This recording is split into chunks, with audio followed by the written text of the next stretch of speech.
Hello everyone! Thank you so much nga pala guys sa lahat ng mga nag-comment dun sa post ko regarding dun sa SIM card issue ko.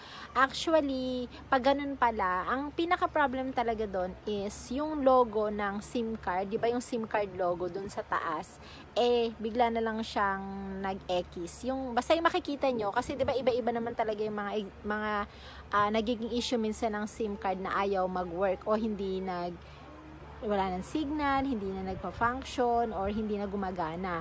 Yung sa akin, ang na-encounter ko naman, yung SIM card logo sa taas ng cellphone, SIM card, nagkaroon ng X. Ganon yung naging problem. SIM card, nagkaroon ng X, tas hindi na siya gumagana. Tapos, nag-try kami ng mga ibang troubleshooting steps, based sa mga na-research and sa mga suggestions din, hindi talaga siya gumana sa akin. Ang ginawa namin, ganito guys pala yung gagawin. Pupunta kayo sa center, either a Smart or Globe Center, and then you have two options.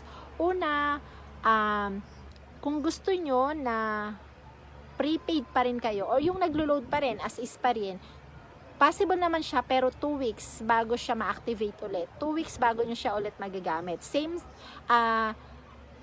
number pa din, pero after 2 weeks nyo pa siya magagamit. Kung ang gusto nyo guys is yung prepaid pa rin or yung maglo-load kayo.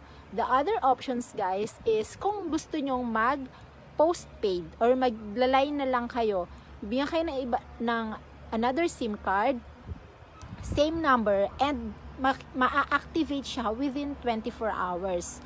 So, magiging plan na yon, postpaid. So, ang pinagkaiba, kung gusto mo magstay sa prepaid, after 2 weeks nyo pa siya ulit magagamit. After 2 weeks pa siyang ma-activate. Pa-process nila, but after 2 weeks nyo pa siyang pwedeng magamit.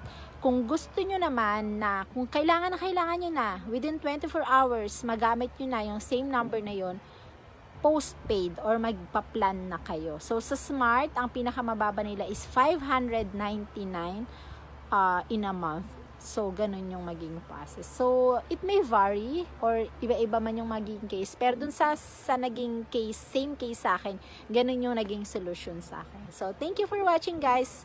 And thank you for your support. Bye-bye!